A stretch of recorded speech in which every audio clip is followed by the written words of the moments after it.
As we always kick off the show, I want everybody to take a moment and think about what Goldilocks reminds you of.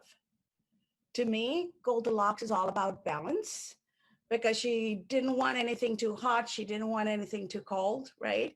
She didn't want anything too hard. She didn't want anything too soft. And to me, that epitomizes the balance we need to drive the kind of change and influence the change we want to see.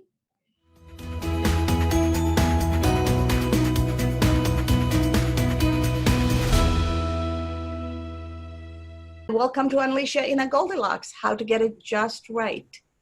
Thank you. Please keep in mind that the show is being live streamed on Facebook and we are recording. So thank you for giving your consent to be able to do that. And hope you can enjoy in a wonderful conversation that is meaningful to each of you and anybody else who's going to be watching this today on the road. And as always, let's get started with why is it that we look at Goldilocks as Goldilocks is about being able to find that centeredness where we don't want any situation being handled in a too harsh of a way, too soft of a way. We don't want things taking place, too gentle or too tough. How do we find that centeredness anytime we're engaging with somebody? How do we find that centeredness and approach from that centeredness so that we can influence the change we need to see for ourselves to be successful? So take, for example, research proves that anybody who wants to bring about change would have to be able to bring about change by influencing people. And the influencing happens only 3 levels from where each of us are. So if I am in, say, at the top level as a CEO, I can only influence three levels down. So my level and people below me. If I'm an entry-level person, or I am a young person or a young child in a family, and I want to influence my parents or my society or my organization to kind of see things from my perspective, because I have some ideas, right? I have a different perspective in life, and what I know is also valuable. But if I try to influence from where I am, I can only influence 3 levels up maximum. Not guaranteed, but maximum. But when I start influencing from the middle, I can influence 3 levels up, 3 levels down, as well as my own level. So it truly becomes more meaningful when we can make sure that we are driving our center of influence from the middle. So ultimately, our goal is to be able to influence change and bring about the change that we need to see, we want to see, so that we are truly being part of transforming ourselves and transforming those around us. Today's theme is centered on how do I use that centeredness and my ability to influence to truly be able to shape my own success by building relationships, right? How many of you believe or know for sure that you can be successful without anybody's help? Is that possible? No, you always need somebody. Yes, we always need somebody, right? Even if I knew to do everything, I can't do all the things the best way I know how all at the same time, right? So therefore, we all need somebody, and we get to where we get to because of the people around us. Keeping that in mind, also remember the most important person in our lives is ourselves. Is it possible to give what we don't have? Probably not, right?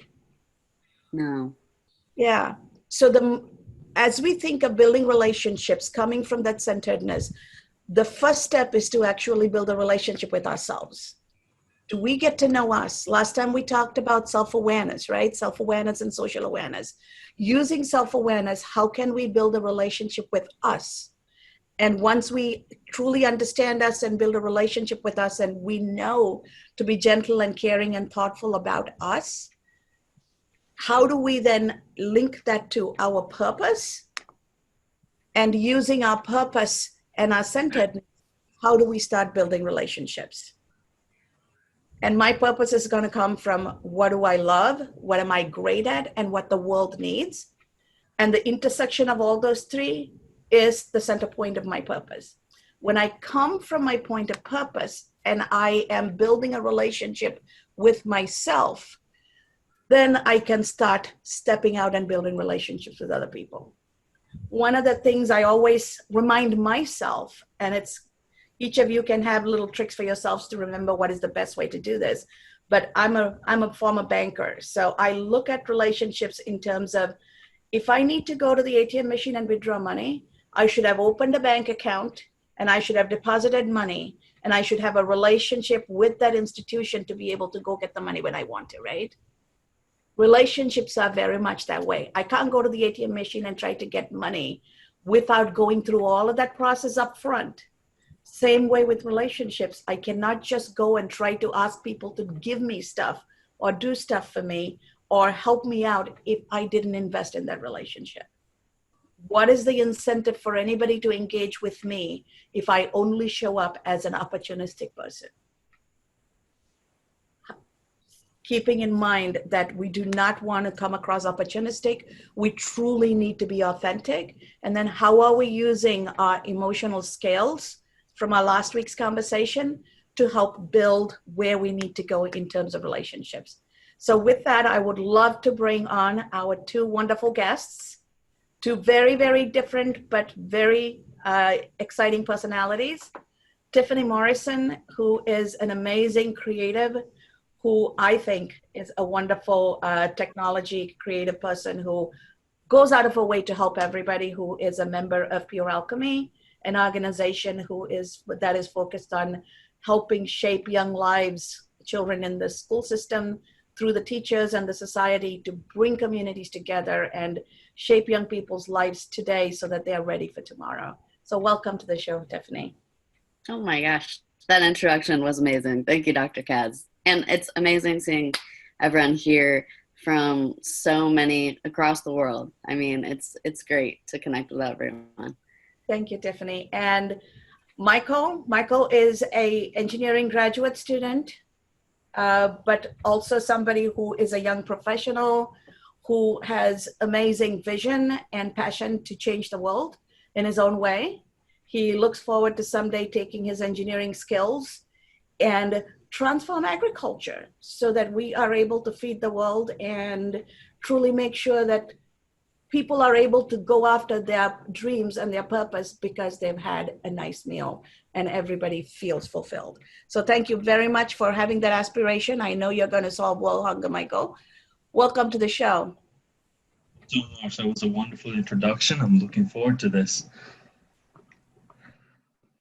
So let's take a moment and kick this off. Tiffany, as you think of what's going on in your life and how you are building relationships, let's take a moment and talk to us and share your tips and insights on what do you do to build a relationship with yourself and then maintain that, because it's not a one and done.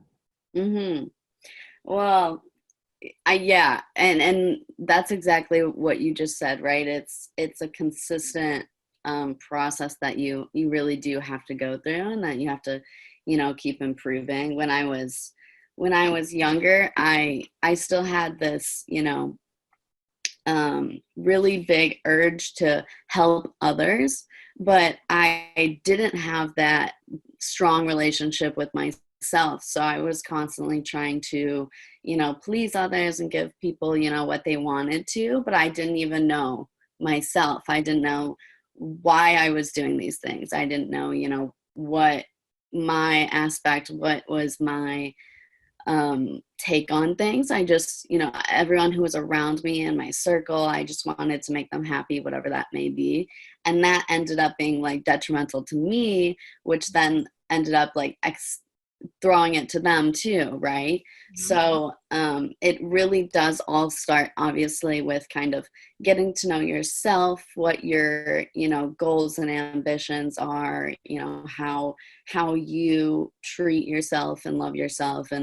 And for me, a big thing was giving myself time for myself, because I feel like the biggest thing for me is especially just reflecting on kind of where I'm at in the moment. and, making sure that I don't have too much on my plate where I can be able to, help out the people I want to help out, people that come to me, and make sure that, I have time for myself too, whatever that may be.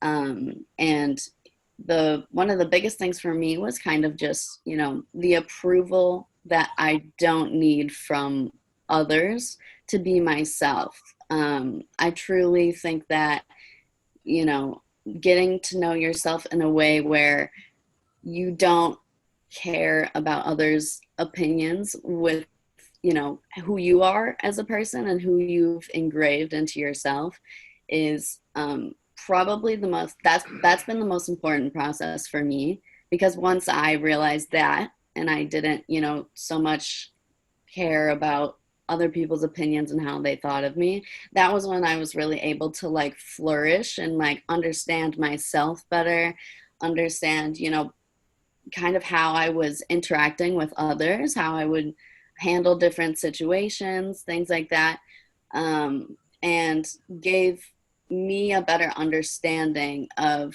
how I was going about things, and also, being able to notice things that I didn't really like about myself that I did want to change, right? And once I started, working on myself in that way, I noticed my relationships were just getting, like, the connections I was making weren't like really temporary anymore. They weren't just like these basic level relationships. I was opening up a whole nother door to these relationships that were really being taken to the next level, that were like deeper. And that was kind of something that I feel like we all crave, right? We all crave that, those deeper connections, being able to work with people and on a personal level and a professional level, on that level, right? Because a lot of people don't think that you can get to a deeper level with someone that you're working with. But to me, I feel like that's not the case at all. I think if you show up with professionalism and you get to know each other on a deeper level, that relationship can just grow from there, whether it be personal or professional or whatever the case may be. So. And you make an excellent point. Ultimately, the true inner freedom happens when we stop caring about what other people want and show up as our authentic self of who I want to be. Because otherwise, every relationship, we're trying to be what the other person wants you to be. And then somewhere along the way, we forget who we are. Right, exactly. And I tell people all the time, I mean, especially in the industry I'm in, entertainment industry, TV industry, like all of that, that's the most important part to me, because I feel like you can only go so far if you're not your most authentic self, right? Because if you're trying to please everyone and you're giving people all these sides, it's only benefiting maybe them, not even them, right? Nobody is getting the real experience, right? Everybody is faking it. Right. Nobody's making it. Right. Thank you so much for that wonderful kickoff, Tiffany. So, Michael, I ask you the same question. Different culture, different part of the world, different life experiences. So different pressures, right? When you think of all of that and having made the transition, how are you going through your journey of your own self-discovery to become your authentic self? Well, my experience is pretty similar to what Tiffany said. Somewhere down the line, you're doing these things and you're trying to explore yourself, but actually you're not. You're just trying to live for somebody else based on what the society tells you, based on what people around you tell you. But it's very important for me to dig deep. And this did not happen too long ago. So dig deep and figure out who you are in the core. Mm-hmm. It's actually like opening up a book, a whole new side to yourself. So you're just going through society and all these things, and then you go through and take some time for yourself, and you realize, okay, who am I deep down? What is my purpose, like you said, and how do I contribute with my authenticity to society. And I believe that's how you reveal what you need to do with your goals and your dreams, and then go through from there. And blocking off all these external inputs. But yes, that does contribute, but you need to figure out and filter out which are the positive ideas and which are the positive inputs coming out from the external world or the outside, may it be friends, family, whoever. And I believe that's very important when you figure out who you are, figure out the real person within. That's when you unlock a whole different positivity that attracts people from the outside. Because I have experienced this ever since I discovered what my dream was, what my ultimate goal was, and where I want to go, and what would make me happy. Ever since then, I've noticed that naturally you attract positive people and positive things into your life that actually starts molding you to go in that path. So that's my experience coming from Sri Lanka and transferring here to the United States. And you see, it's two different sides of the world, but ultimately it's one basic concept that you're looking through.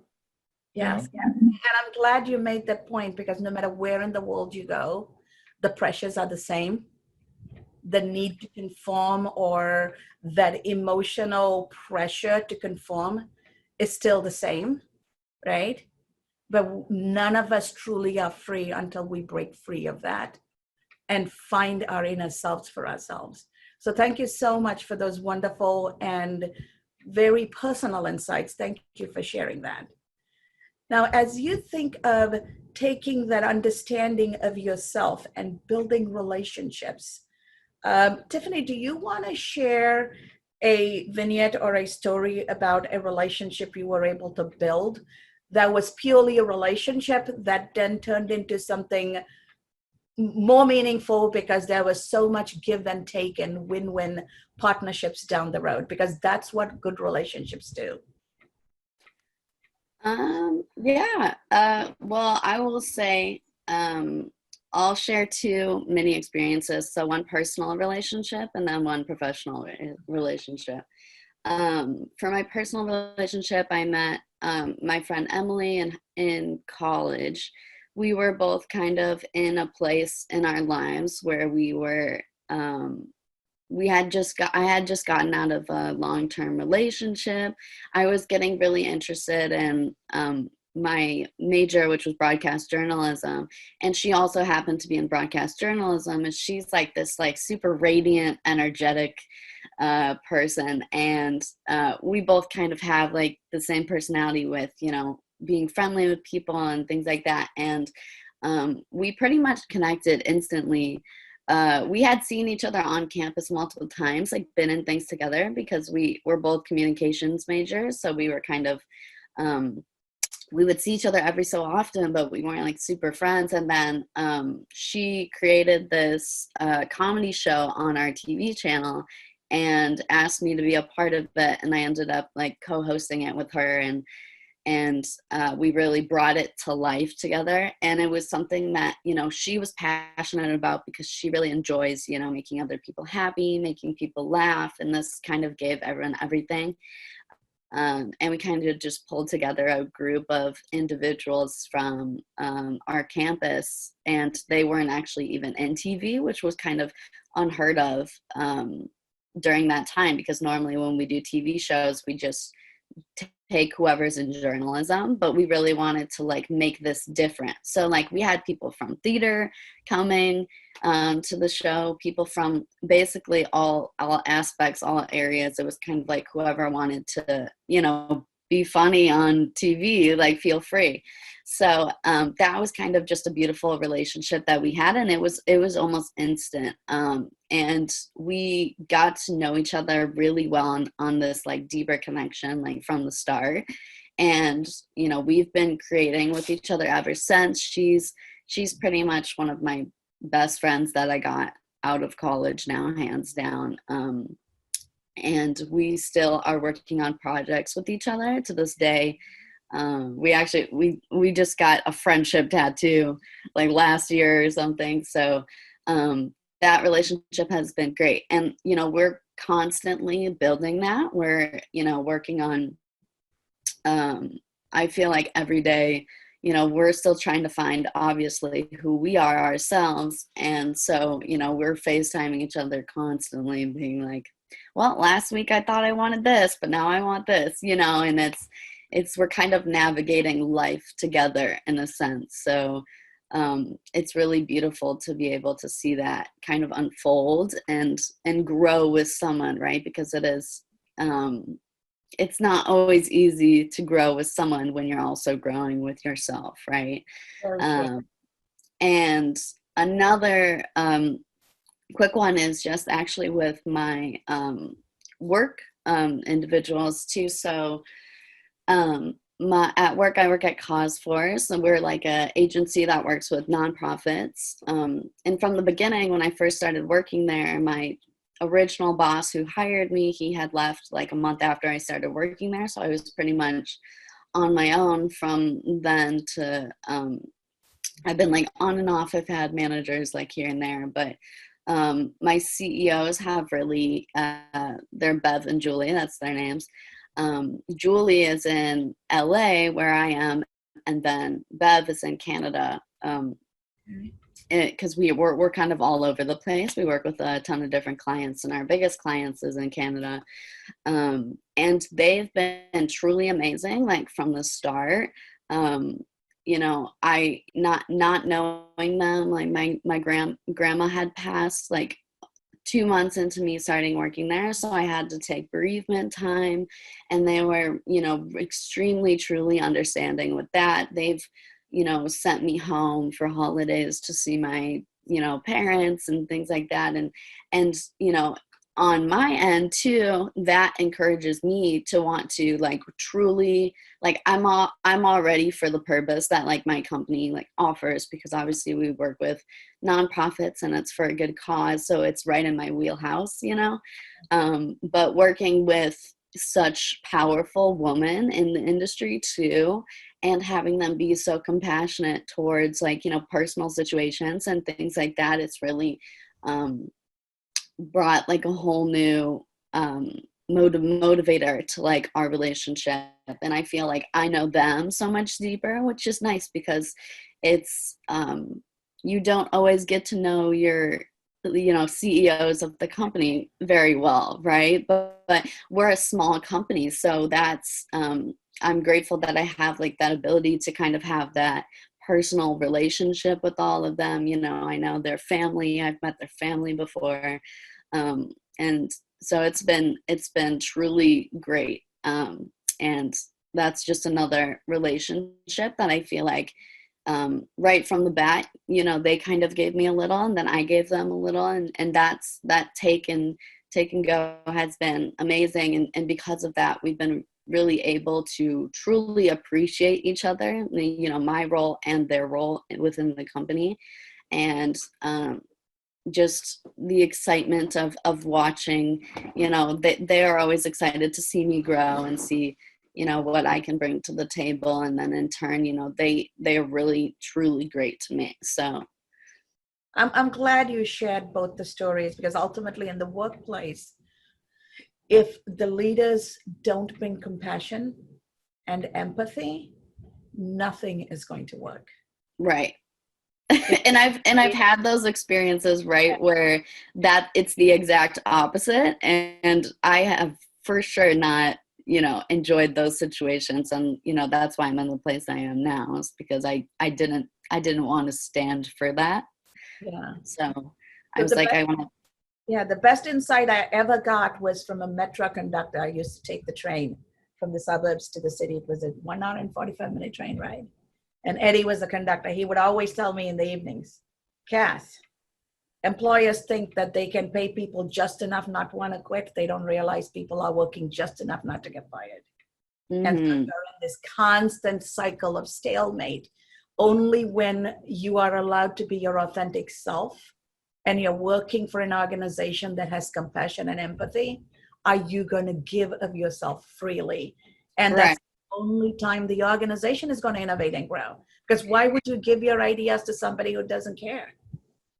Right. And I will say too, this is just kind of another goofy situation, but like I had a job before this, and I was just you know how I am. I dye my hair, I bleach it all the time. I've done like pink, blue, all this stuff. And my work before, they were kind of just like, like why are you doing this? And I did the same exact thing at the company that I'm currently at, and they loved it. They were just like, we love every single one of your hairstyles. They were just, so, and it's kind of like that's in so like amazing for me, because that's part of who I am, right? Is being able to express myself, change up my hairstyle. That's like how I really thrive, especially like, I'm a creative. So that's, I do things like that. I'm spontaneous in that sense. And it's just nice to have a, company that is just totally on board with like all of the craziness that I have going on, Yes, because that's part of who you are. That is part of Right. the creative process for you. So accepting you is accepting all of you. So Mhm. thank you for sharing those very personal and professional stories. Michael, how about you? Can you share with us a couple of scenarios? And then we'll open it up for discussion with everybody. Yeah, well, I could go the route that Tiffany brought on, a personal and professional. Uh-huh. And for a personal, I would definitely say, who forgets their best friend, right? Mhm. So ever since I was in Sri Lanka, and in my high school, there was this one individual who was from, so Sri Lanka has this culture where there's a brother school and sister school. So I went to St. Peter's College, where he went to St. Joseph's College.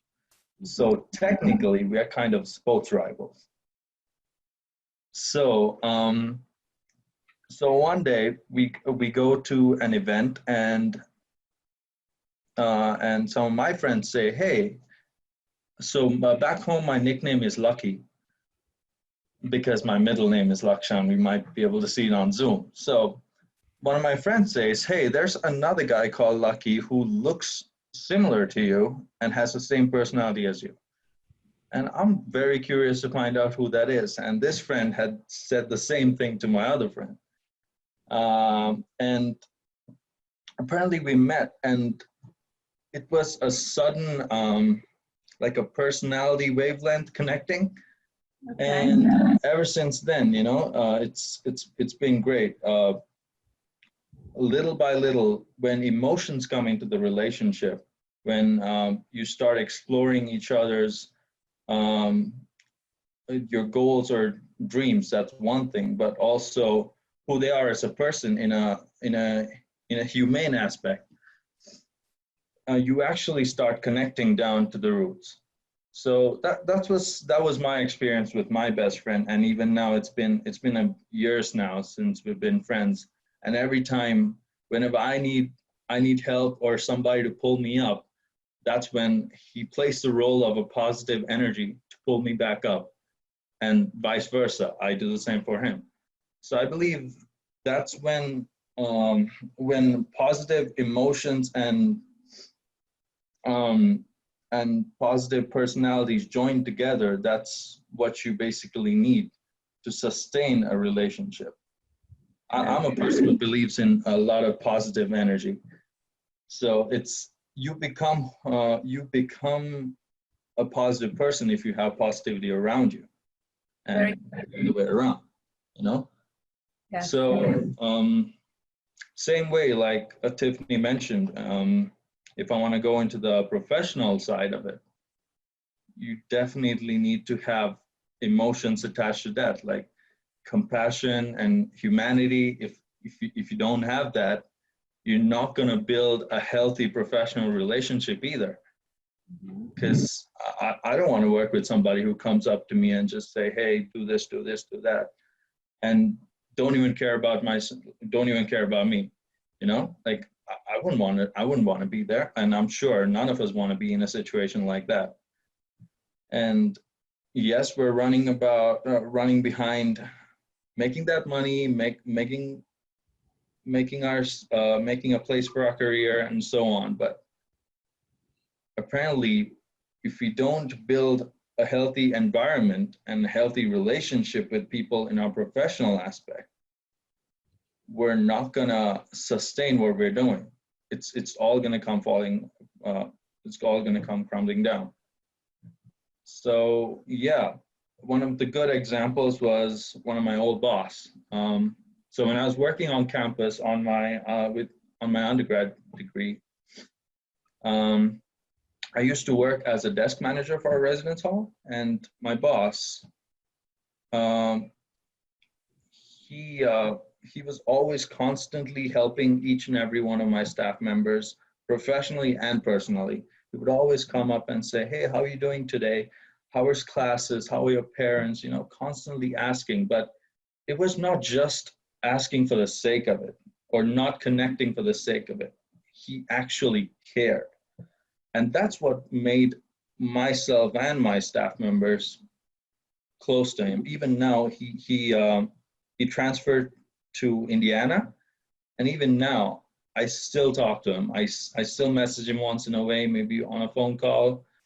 You know, we still have that from a professional connection, moving on to a personal connection because of that compassion, because of that care and empathy and humanity. And yeah, I believe that's what we need. We need more of that, especially in today's world. Definitely. And I am so glad you brought up the scenario that and gave the opportunity to talk about mean what you say. How many of us work in organizations where the boss walks in, says, "Hey, how are you?" But how are you is not a question. Right. They just walk by. And they've gone. Mm-hmm. So you really don't care, but you just want to pretend that you care. That's the subtext, right? We've all been around people like that. It's hard to trust somebody like that because they really don't care, but they know the words to use to say, "But I asked you." And then they immediately start talking about themselves. Yeah. That's the worst person. They ask you how you are and then immediately go into their own thing. That's true. Open this up to anybody who wants to ask a question, add insight. Let's build on this conversation. Okay, so I have this horrible experience, and I call it horrible because it really made me look at things and how I approach and trust people, because I was working for this person and it was an online job. Excuse the dog in the background. This is what I suffer with every day. No problem. But it was like a call center type of thing, and I was working from home. It started fine. It was like 3 sales a day. This person is like suffers a lot of illnesses, so I have this compassion for people, right? And I'm definitely like a people person. I always want to bring that positivity. I always want to like do the best at everything I do. And then I started building this relationship with her, thinking I could trust her and thinking like she was there for me. And as soon as all of this started coming into play, she completely switched up on me. Like as soon as she had like my trust and everything, and she knew that I was going to do anything to like, I'm the type of person that does anything to make sure that everything is going good. Like if I'm going to be in sales, I will be the top salesperson, and I don't care what I have to do. I will get it done because that's who I am. I always want to give my best. However, when all of this went down, then I started getting like emotionally triggered every time, because after we weren't allowed to like log off, and my room became like hell because I was there more than 8 hours a day. I wasn't even able to clean my room anymore, and it became so toxic that I nearly got stuck, but I ended up walking away because it shook me. And then that kind of brought up like trust issues up in me now when it comes to like trusting other people. And it kind of like not made me want to work for people anymore, because I've always been in like those environments where I do want to be like my best authentic self, but I do have to like twitch that. Make twitches. Is it twitches? I don't know, but make like little tweaks to myself. I can't be full who I want to be, and then all of that affects me or has affected me in looking for who I am. But now when I'm not working for anyone and I'm just working on myself, it has made me realize like, oh, this is the type of people I can trust, and here is where I can be myself. And if I can be myself here, well, I'll just let that go. But that was a very, very bad experience. So I look forward to fitting in wherever you guys are. That's where I be.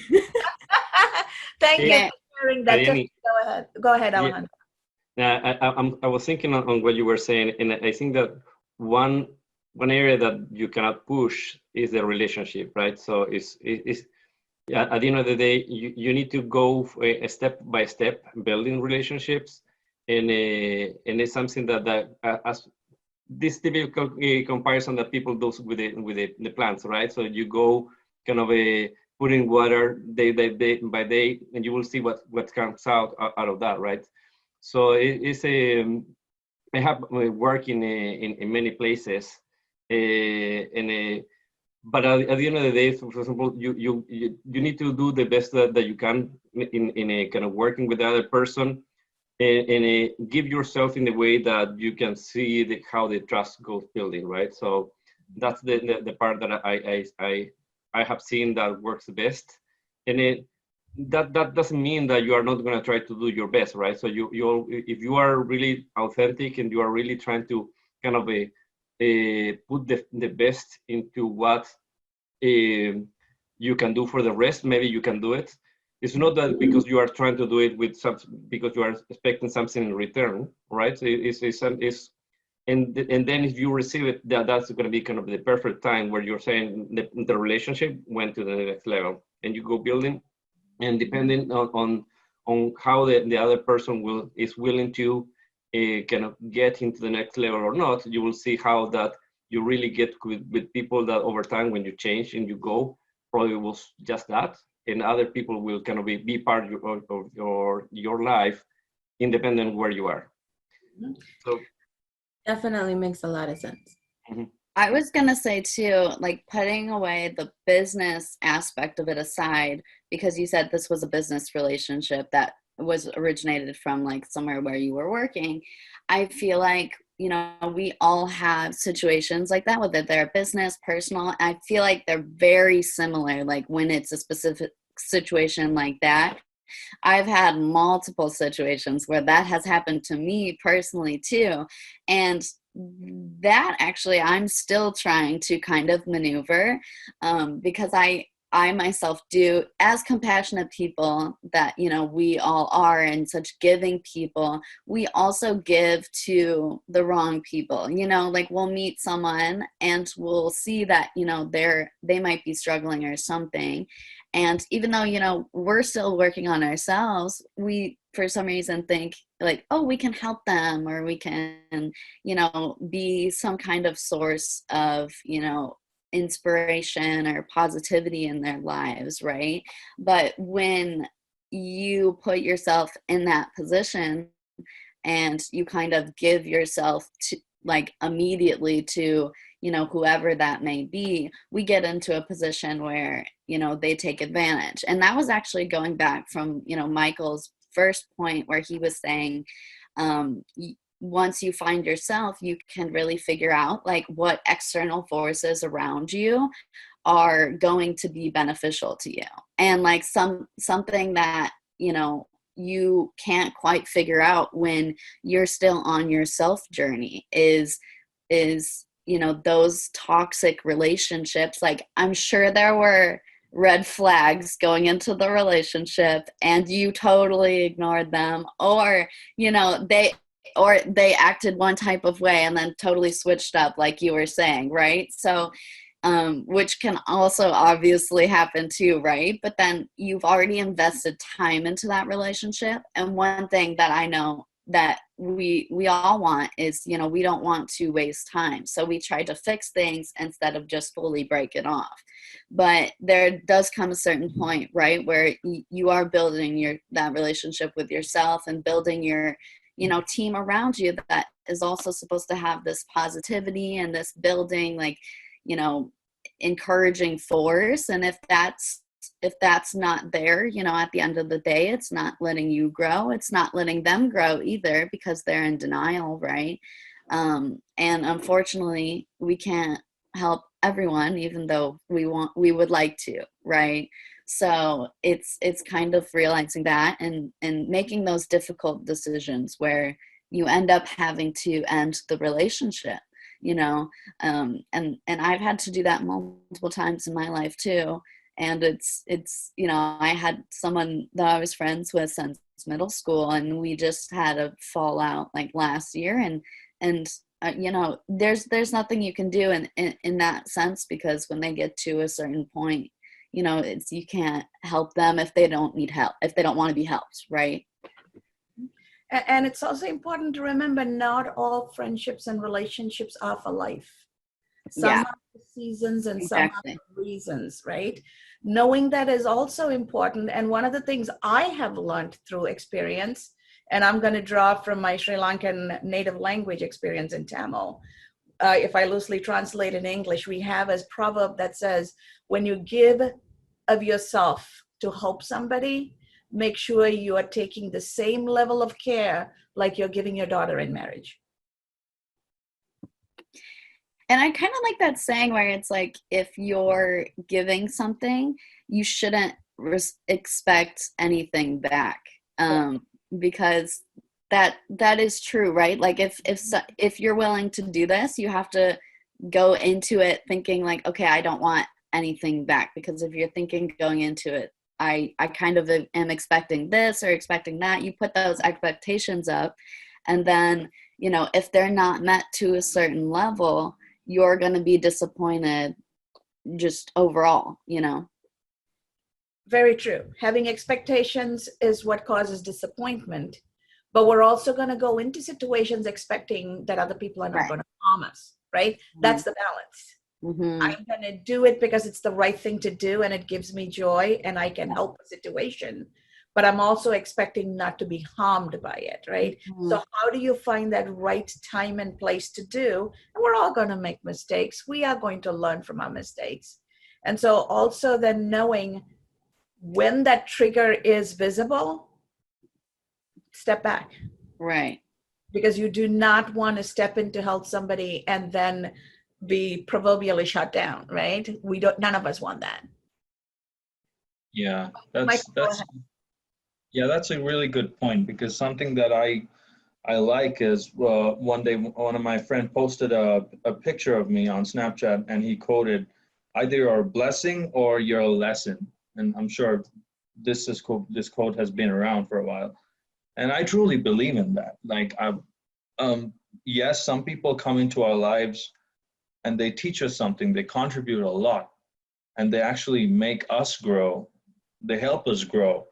And that eventually helps us to contribute to somebody else's life. So it's like a chain reaction.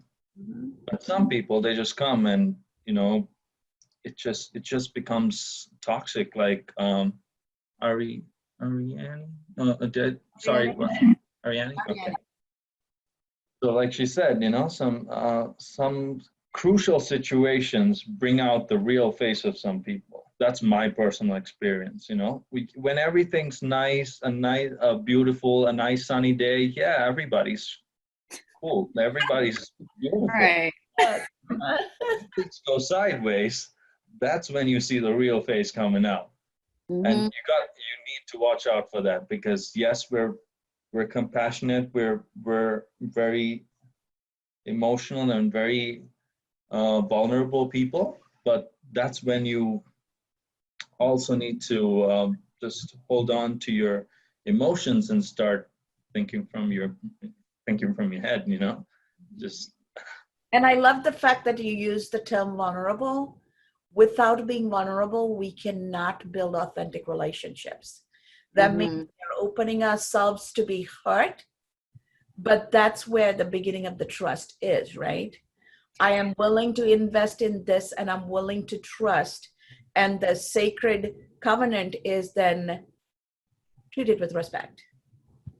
And I was gonna say, Ariani, too, like exactly that, right? Like you said, you know, because of that situation, you've kind of put up borders, and you know, it's along the same lines that Michael was talking about. You know, you get into this relationship and then you kind of realize the toxicity of it, and even when you end that, you're still having to deal with it somehow. So it's more of like a lesson, because you yourself are like, okay, this is how I handled it. You know, you're kind of trying to navigate, all right, what can I do, and like, how is this affecting me now, and how can I, you know, work through it in the best way that I can, so that for the next relationship that I like, you know, encounter or try to get into, I can be able to open up and be able to be vulnerable to them, like, and get rid of those boundaries or those trust issues. You know what I mean? Because we don't want to, we have to give people a fresh start, right? When we're going into different relationships. And that can be difficult sometimes when you've had, you know, past relationships that have been, you know, so emotionally exhausting or draining, and took so much out of you, but you kind of just have to pick yourself back up, figure that out before you know, step into something else, and then make sure you're the best version of yourself when you get into another, you know, relationship, whether that be work or professional or personal, you know. And which is why it's so important to always remember self-care is number one. We have to continuously heal. We have to continuously be there for ourselves, because nobody is going to truly know us, understand us, and do that for us like ourselves.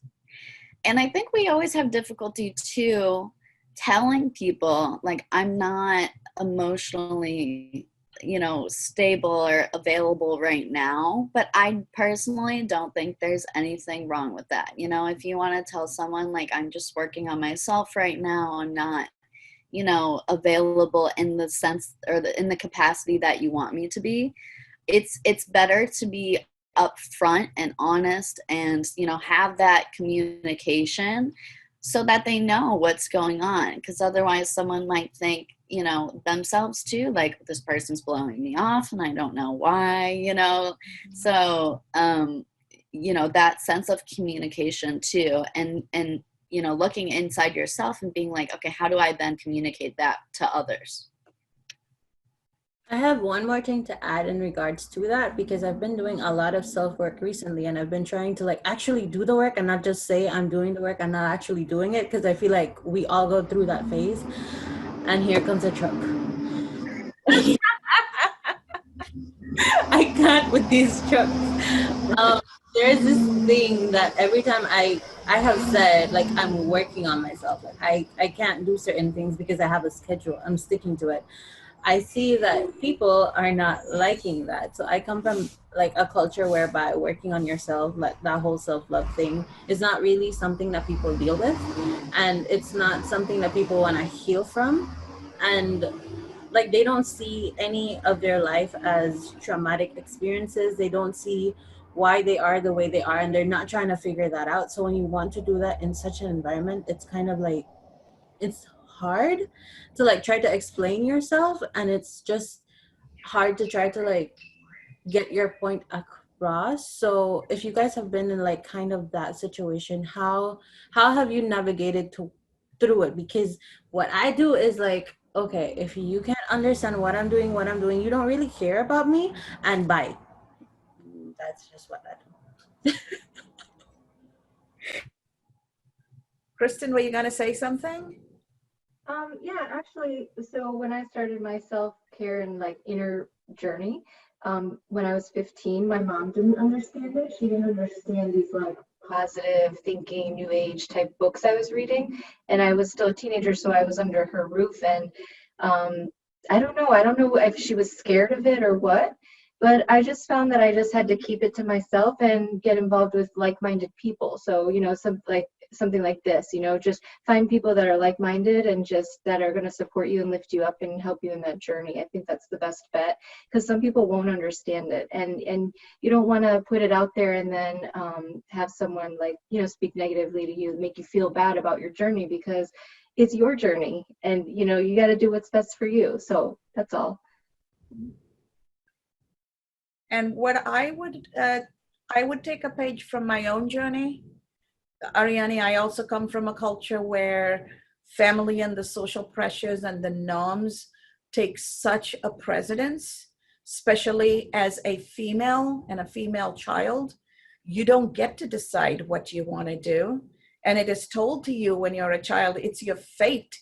You will want to go, and this is the life you have to live, and you don't get to choose for you. And it is not the Western world. It is the Eastern world, the Eastern culture. You're in Belize, you have the same Mayan type influences like we have in Sri Lanka, the traditional cultures. And so it is not easy. You have those gender issues, you have the pressure issues. But one of the things I did is also, just like Kristen said, read.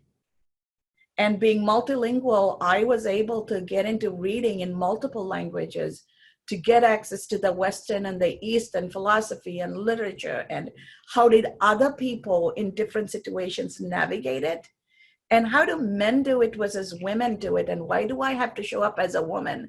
Because I am a person. So to me, the most empowering journey was my inner journey of recognizing that I'm a person. I am beyond gender, I am beyond race, and I am beyond culture. And I have a right to be me. And the full realization dawned when it occurred to me that the real me is the soul inside, which is only trapped in this body, but every aspect of my identity other people give me are because of the way this body is. But this body is temporary. The soul inside of me is permanent, and it's that soul that needs to take that journey. So I am not going to let other people define me and put me in boxes because of this physical trapping, right? And the minute I understood that, and the minute I was able to deal with it, then I was able to navigate it. And I also had to balance the fact that whether it's my family or my society, they know only what they know. I can't get mad at them. I have to just keep that in perspective. I don't have to accept it, but I don't have to get mad at it either. It's not for me, it is for you. I respect that, but respect what is for me. And being able to have that conversation without judging them. So I always say it's important for me to be able to make judgments to take action, but I don't want to be judgmental of people. Mm-hmm. That way I get to allow everybody to be themselves, take their own journey in their own time without shoving my values and my thought and my journey on them. But at the same time, I don't want to stop my journey, because the true journey in life is our inner journey to ourselves. And that journey is going to take place, and I will do it, and I will find the right people to do it. And when you start doing that, what we are seeking within ourselves already starts seeking us. And then good things start happening. Like, watch how this whole group has grown, right? The more we talk, every Saturday we get together, we are building a community here. You are realizing how you can lean in on each other and you can support each other. Even if you're not from the same country, you don't speak the language, you don't come from the same culture. But ultimately, beyond all this physical trapping, we're all the same. Mm-hmm. Absolutely. And I would say too, in relation of them, not understanding, and you kind of taking that as them not caring, it's not necessarily that they're not caring, but like Dr. Kaz says, it's just that they know what they know. And that's not, something that they grew up needing, or maybe, or didn't think that they needed, right? So again, it's kind of like, you know, keep going through your process. You don't necessarily need to be open to them in talking about it if you feel like they're giving a lot of pushback. But I guarantee once they see that you're just radiating with like happiness and positivity, they're going to be like, how did this, you know, how did you shift so much, like, as a person? And they're going to 100% want to know more about what you're doing. I guarantee it, because once you start, you know, it actually shows in yourself that, you know, this is working and that this process is working and really benefiting you. They're going to be like, okay, this is obviously really positive for her. We want to know more about it. You know what I mean? So I think in that, like, they might not be on the process now, but they'll accept it later on. Okay, guys, Actually, before we move on, I just wanted to put a song out there. It's called Light by India Ari. I think I said. Yes. If you guys have not listened to it, go listen to it, because it adds to what Dr. said, and this song made me bawl one time. Okay. But no matter what happens, do not change who you are, because you cannot become them. Mm-hmm. You have to be true to who you are and to keep taking your journey. I was gonna add to that part. We were discussing last week on that part, right, the journey, and we were discussing. So we are talking about the relationships and how we want to interact and get that from people, but also comes with when you are trying to also realize and allow time for yourself to be yourself, to discover yourself, to understand what you want. And I was mentioning last week as well that I depending on which stage of the life you are, or in which process or you are living on right now, you still need to go back to your roots and trying to understand basically who you are, and from there, I do believe that you are trying to understand basically yourself. You are trying to understand your principle, what you want from life, and from there that also goes into the relationships, because that get connected, right? So it's you need to build relationship that, as you were saying at the beginning, Cass, it will build to what you are trying to do as well. It needs to be connected. It cannot be something that you are doing for the sake of doing it, but you need to be interacting with what you are trying to build for yourself. Very true. Very true. Any other thoughts, any questions, any insights you folks want to share? Maybe in a Cass, maybe you could go back to the beginning. I think that I was trying to think about basically how we're building this journey as well. And the purpose of this today's discussion is going to focus on this relationship and the self-awareness of the relationships. But as we are thinking about this journey that we're taking, right? So we are getting in the process of remember to know yourself. Yes. Check what you are doing with your relationships, and then can you help me remember again the process that we're getting into, so we go and thinking on the future as well. So we start with knowing and understanding ourselves and the intensity of the emotions we're feeling. How do we moderate and modulate that to be the best people we need to be for ourselves first? And then using that, so that comes into being able to time manage our emotions, manage our relationships, all of that, right? And then how do I take that and leverage it to build meaningful relationships that are going to help me live my purposeful life, right? That means who are the people who are going to continue to build me? Who are the people who are going to continue to make me the better person that I am capable of being? And then how can I give it to them as well? I have a book coming out in October, and I've titled the book Ennobled for Success. That entire book talks about how my life journey was about everyday random people, some people who I will never see again in my life, but they stepped in because they cared, and they gave me something that brought out the best in me. They brought out the noble quality in me so that I can show up like I am today and be as successful as I am today. And at that time, they didn't think about anything. They just did what was right, right? So in life, we are looking to be that person, and we are looking for those people in our lives, because it is both. We need the give and take. Just like a knife gets sharper the more you use it, kindness, compassion, empathy all grow only when we give, right? So we have to start looking at what are truly meaningful relationships for me to live my purpose, both giving and receiving. I think giving and receiving is both important. I always use the gesture when we talk about giving and receiving. The giver's hand is always at the top. The receiver's hand is always at the bottom. So if you're only giving, you are a dominant person who wants to dominate a relationship. But if you are capable of also taking, then you're switching, and you are willing to be in that position of taking as opposed to only giving. So a successful relationship also requires you to be willing to take and ask for help. Some people think that I need to be strong and I only need to give, and then they wonder why relationships didn't work.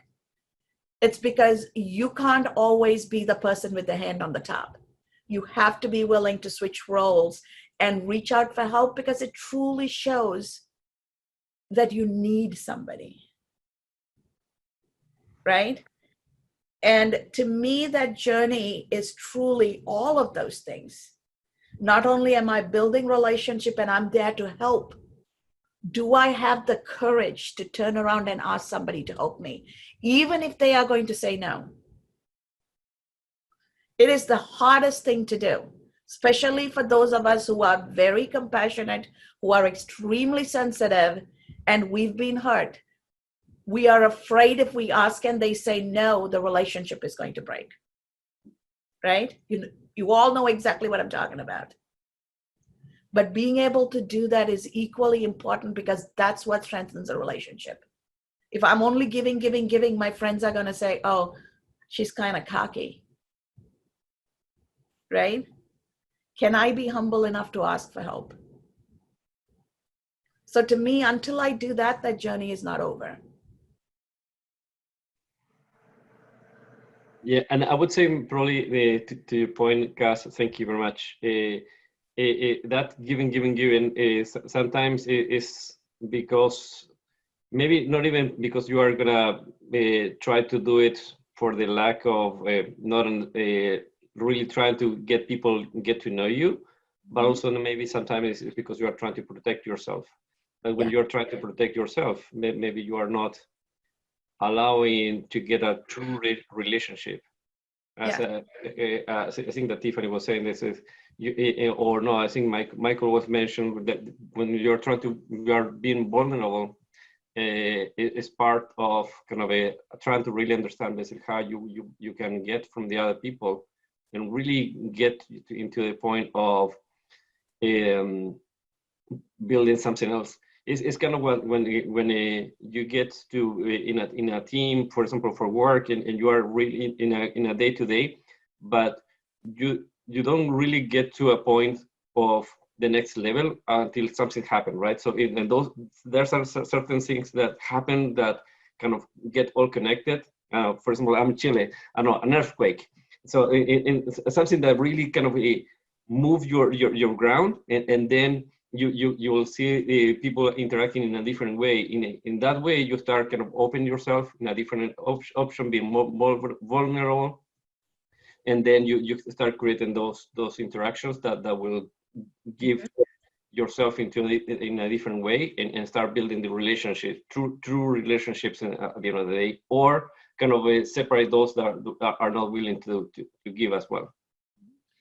And you're right. And in our relationships, we're also training people how to treat us. Yes. Don't forget that. So I play with my neighbor's dog, right? He knows to come and sit down as soon as he sees me so that he gets biscuits. And he knows to sit for 2 biscuits. My neighbor's dog does math. He waits for 2 biscuits, and then he says bye and he goes away, right?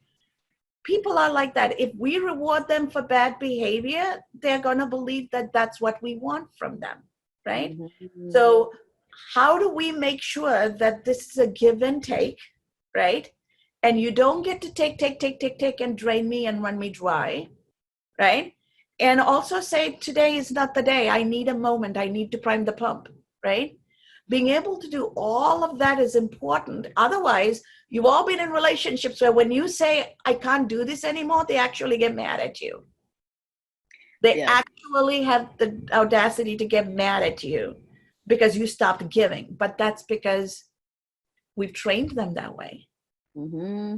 If you start out with giving this much, you're gonna have to just keep giving that much. Otherwise, they're gonna be like, "What's going on?" You know, you got to start from base level and work your way up, and also establish, you know, like I was saying earlier with communication, just establishing that communication, and in terms of like a relationship, you know, understanding your everyone's individual love languages, figuring out, you know, what they need in a relationship to be able to have a healthy relationship. Have you guys read the book, The Five Love Languages? If you haven't, read that. Because for some people, being appreciated is about giving time. Mm-hmm. For some people, it's about things. For some people, it is about, there are 5 different ways you can serve other person's need based on what their definition of appreciation is. And it really doesn't mean the sexual love. I find English very limiting. There's only one word for love. Right. My language, there are, you know, tons of different words to indicate different types of love, like in Greek. So this love language allows you to look at any kind of human relationship, get to know what they want, and also get to know what you want. Mm-hmm. And then tell them this is what is meaningful. Because if somebody's value of a relationship is your time, giving them gifts are not going to change anything. Right. Right? They're not gonna feel appreciated to the extent that they may want in a relationship, because they're like, okay, thanks for giving me all these gifts, but I don't see you other than once a week, and I actually want to see you more, you know. That's actually something the past couple of years that I've been working on a ton, is understanding like my love language, and because mine is like personal time, and you know, and I, but for me too, I like giving people gifts on my end, to reciprocate love, but that's like not always the case, obviously, with what they're wanting, right? So being able to understand that, and that's kind of one of the first things that I always like to establish in any relationship, whether that's like a, you know, romantic relationship or just a friend relationship or a business relationship, whatever that may be, you know. I always establish what kind of love language they have, because I feel like that's so important to, you know, to that breaks the surface of understanding someone, right? And letting them know too that, hey, this is, you know, my love language. This is how I form and maintain relationships, and coming to that understanding with each other, and being able to work off of that. Cass? Yes, go ahead.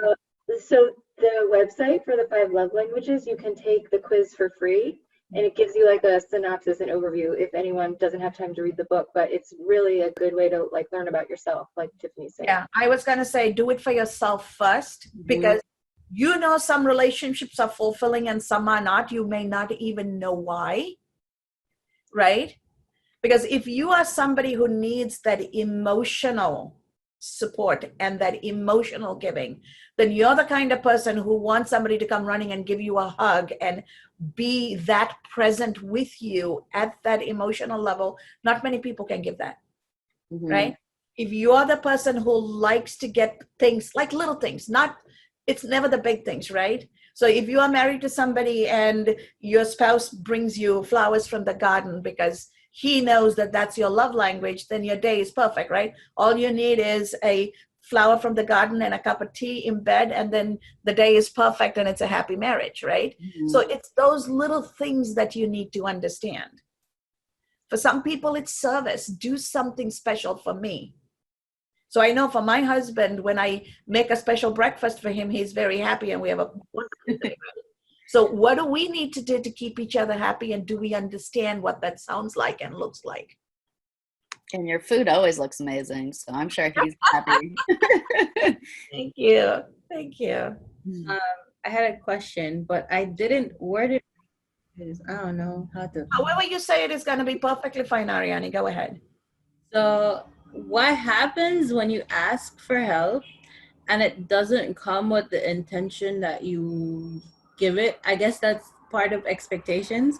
But the example that I had is that sometimes when I'm asked for help, I usually drop everything like in that very second to help that person. But when like you ask for help back, there's so many excuses and so many things that they need to do before they get to you, or they don't even get to you. And that's like the only person that you can count on because they said yes. And so you are waiting for them to show up, but they don't show up authentically, and Yes. you know that they're doing it because they don't want to lose that thing with you. You know, they don't Some want. people don't know how to say no. And while they either don't know how to do or can't do it, they say yes because they don't want to upset you. So most of the time this happens because the other person doesn't know how to handle the situation. They are not self-aware. So I always think to myself before I even ask, is this person ready? Is this person capable? Because I have also learned that through mistakes, right? Because you're waiting and then you get angry. You're upset, right? Like I would drop everything for you and you wouldn't even walk 2 steps for me, right? Yeah, This is the self-talk, right? This is the self-talk we're doing. And so how do we prevent that self-talk? I've also learned that don't ask only one person, ask multiple people.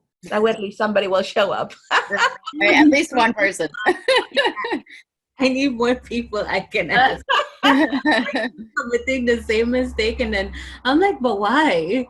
But the way you explained it makes it much more clear, and I believe Just I need don't to know how to say no. Mm-hmm. And so that's because they've never taken that journey for themselves. They really don't mean to be mean. Mm-hmm. They think by saying yes, they're being a good friend. But maybe the conversation, what I tend to do is go back after the fact. I attend to whatever I need to attend to, then go back and tell them, this is what it felt like to be me. Mm-hmm. And I know that's not what you intended, but this is the outcome. So how can we make sure this doesn't happen again? So to me, what has worked is to go back and make that a transformational conversation so that we can both grow together instead of judging and saying, that's it. Right. And I like that you said to go back to the conversation, because sometimes when you're addressing it in the moment, because you're heated, because you're upset, right, it brings that emotion into it, and then an argument gets into play, whereas it's easier when you can step back from it, kind of figure out internally like how you were feeling, and then being able to express that in a way that they're able to understand, where you're not yelling, you're not upset, you're just kind of like, hey, this is how I was feeling. I didn't really think you were listening to me when I needed you in that situation. How can we, maneuver this ongoing? Michael, you were going to say something? Go ahead. Yeah, I actually like the fact that Tiffany brought out, because I think communication is a very important aspect of relationships and maintaining them. And the question is, how many of us actually listen? Right. Sometimes we just want to be heard, but do we take the time to actually sit down and listen?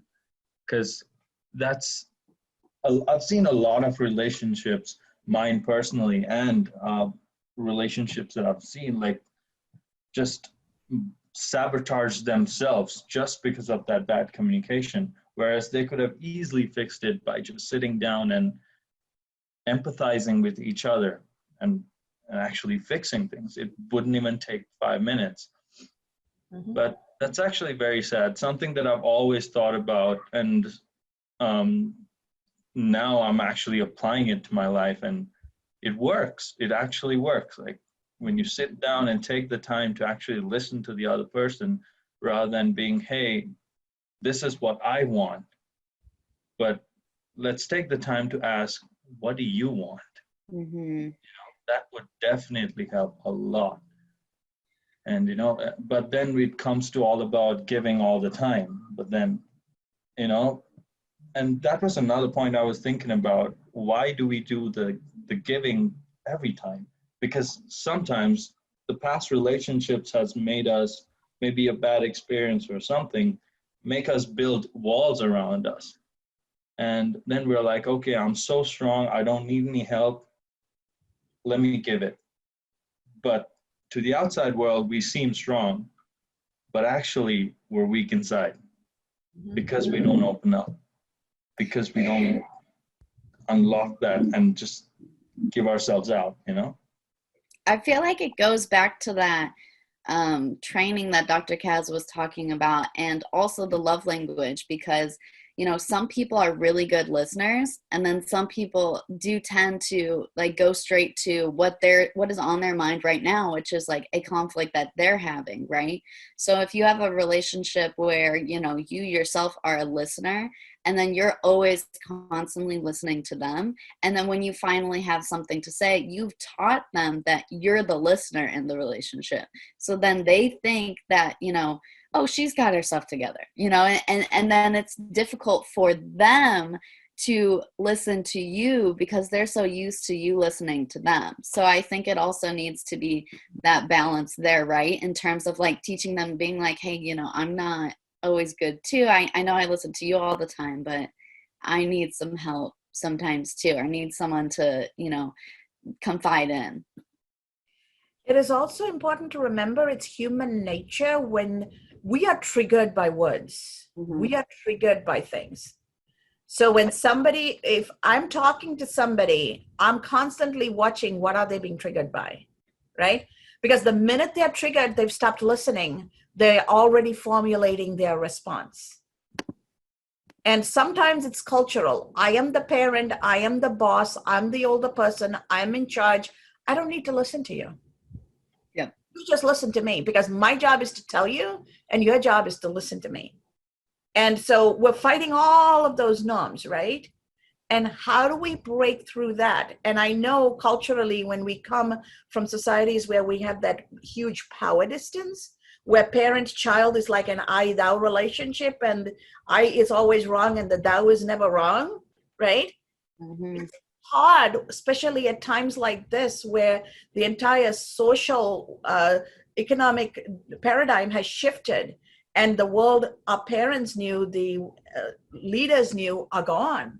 And the only people who are going to be able to set this right is the younger generation. How are we going to be able to flip the script? How are we going to be able to come out of this and still be successful as families, as communities, as organizations, if we can't listen first to then flip the script, right? So these are actually going to be very critical elements to determine who's going to be successful and who's going to fail. Whether it's a person, whether it's a family, a community, an organization.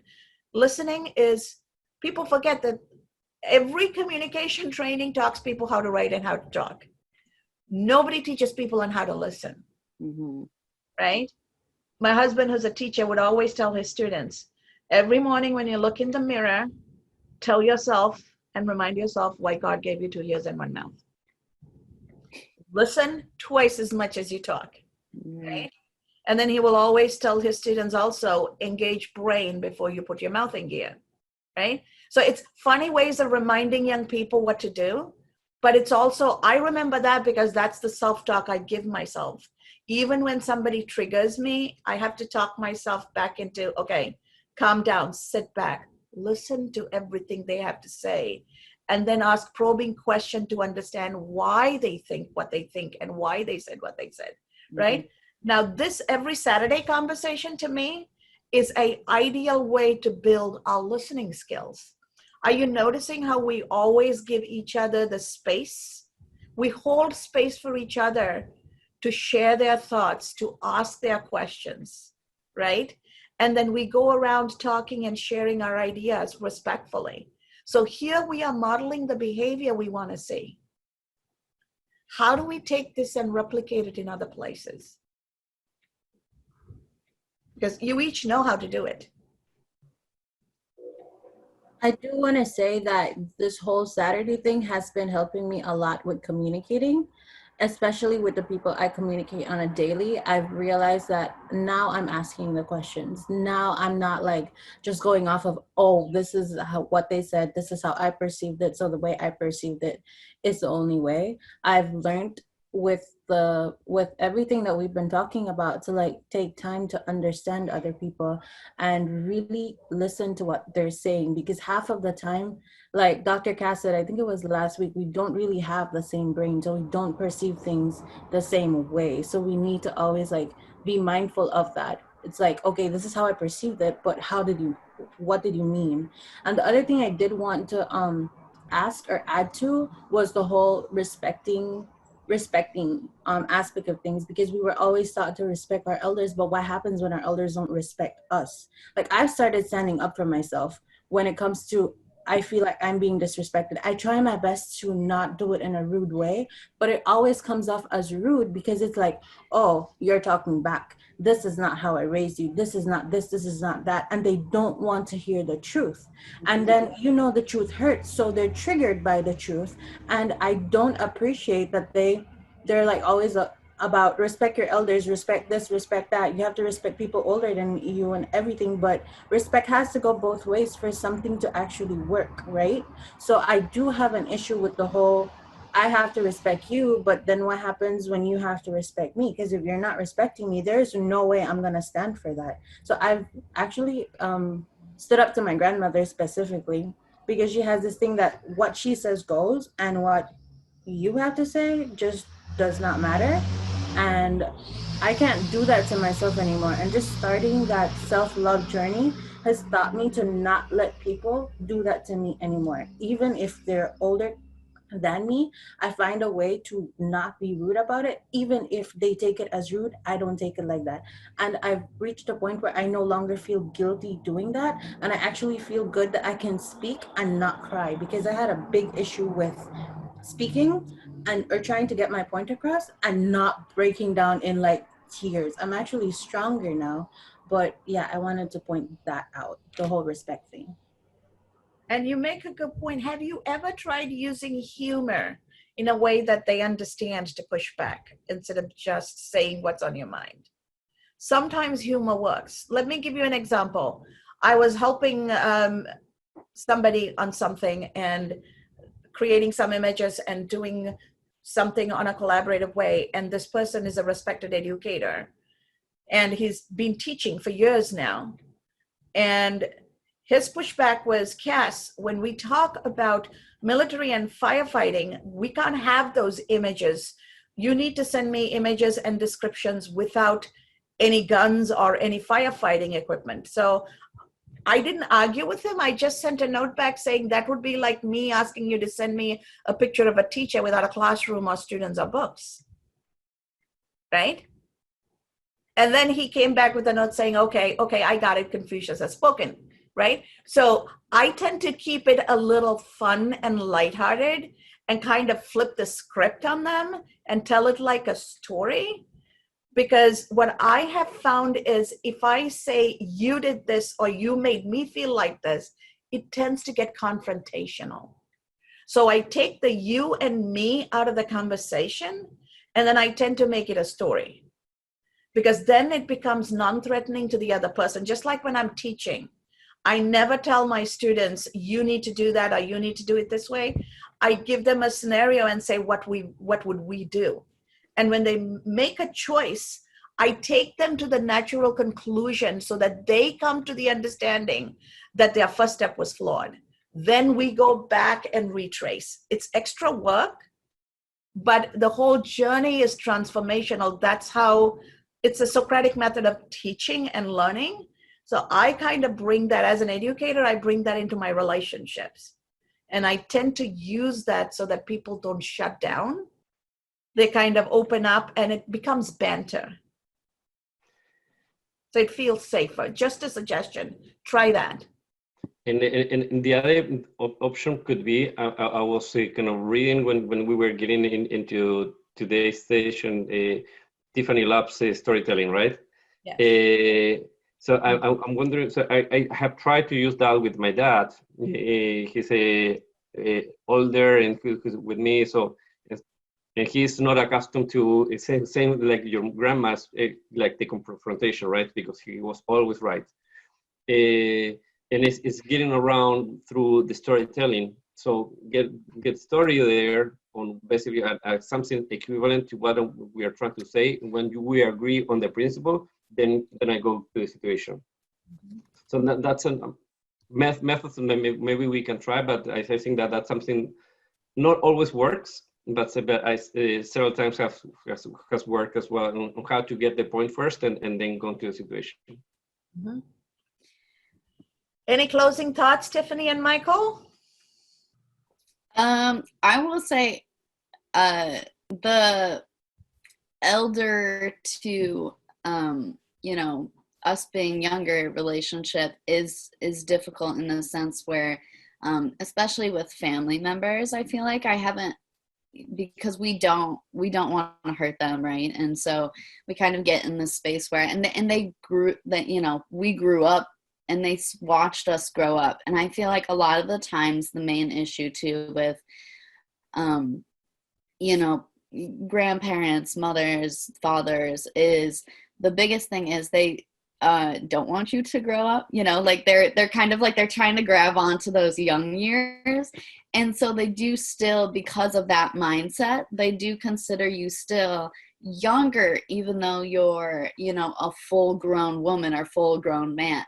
They still like gravitate towards that. And I think something that has worked for me and my mom, because we are like basically like the same person in terms of what we're doing, and she's very stubborn with how she can deal with things, so we do get into like conflict sometimes, and what I've noticed is I just kind of like walk away from the situation, and then the next day she's like the same type of way, in the sense where like she'll be thinking about it, so then she'll bring it up the next day, but it's more relaxed.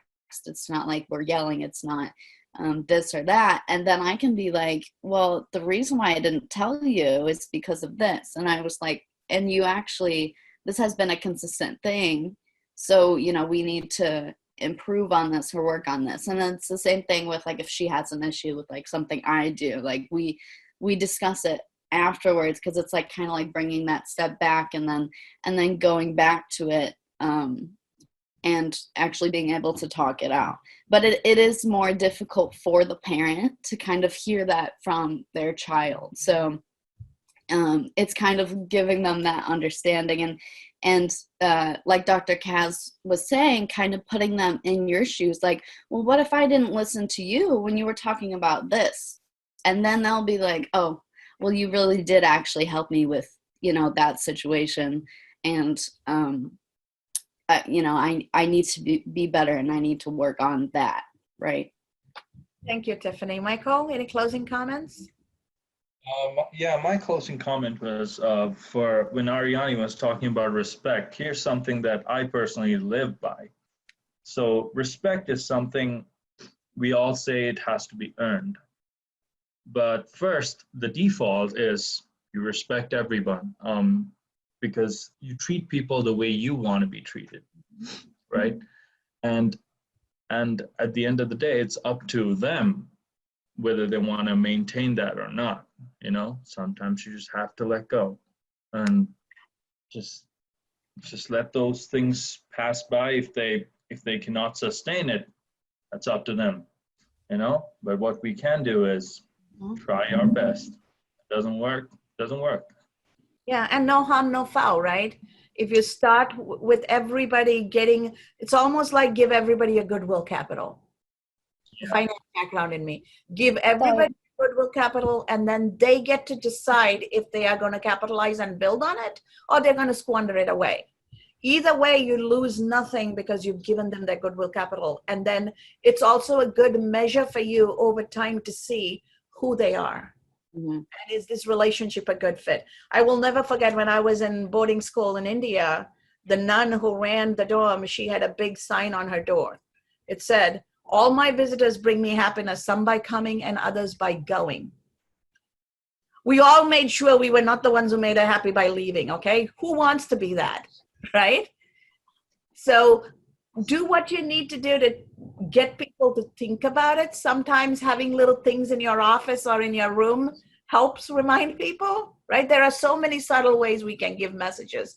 So don't forget that not everything has to be verbalized. And as we Dr. Cass? Yes, go ahead. So from what Michael was saying, it's something that stood to me as well. Like my dad growing up, he made sure that that was something that we did, which was you treat people the way you want to be treated. So that's something that really stood to me, that I live by. So I treat people exactly the way I want them to treat me. And if for whatever reason they don't treat me back like the same way I treat them, I just accept it and I move on. Because I've come to the understanding and I've accepted that not everyone will have your kind heart and not everyone will treat you the way you treat them. So I've come to accept that not everyone is the same and not everyone will be how you expect them to be. So that's something that I've really like grown with, because my dad passed away. So that's something that stood with me. Like I keep that dear to my heart. I literally treat people the way I would want them to treat me. And that's how I'm going to raise my daughter, you know? Like, if you want to be a nice person, you need to be nice to everyone, and then they'll be nice to you. So that's just something that I really, like, I stick with that. And I like the way you said that, Gigi, because it gives you control of the relationship and what you're putting out there, right? And you are happy to walk away because if it's not for them, the relationship is not there, and that's okay, right? And so there is certain peace that comes with that approach. And I truly appreciate you sharing that, Gigi. Thank you so much. And thank you, everybody, for opening your hearts and being so authentic and present. Would love to continue this conversation next week. I am going to have a wonderful guest who is specialized in how to deal with biases and microaggressions and how to break the cycle. There is research to prove that in our DNA is coding for our behavior, not genetic coding, but behavioral coding. And it takes about 210 years for bad habits to break, okay? So imagine if you're upset your parents can't change, we are upset that things are happening in our country and people can't change. This is a good conversation to have. And if you see the imagery, I've used imagery here to remind us that everything is beautiful because we are different and we're differently colored, right? Not in terms of skin color, but our personalities, right? Our strength is in our vibrancy. Our success is in our diversity. And how do we bring those as we continue to build on relationships? How do we bring those to the picture? And how do we each overcome biases and stop the microaggressions that are causing failure in relationships? That is what we're going to talk about next week. So please come prepared. It is going to be a very, very informative, insightful conversation. And I cannot wait to see all of you here next week. And in the meantime, thank you so much for participating. Thank you so much for being part of this shared journey. Keep understanding that every time we meet, every life you come across is an opportunity for transformation, right? Every human life is an opportunity for transformation for us. So go out there, transform lives, and please don't forget to keep transforming yourself. Thank you so much and have a beautiful rest of the weekend.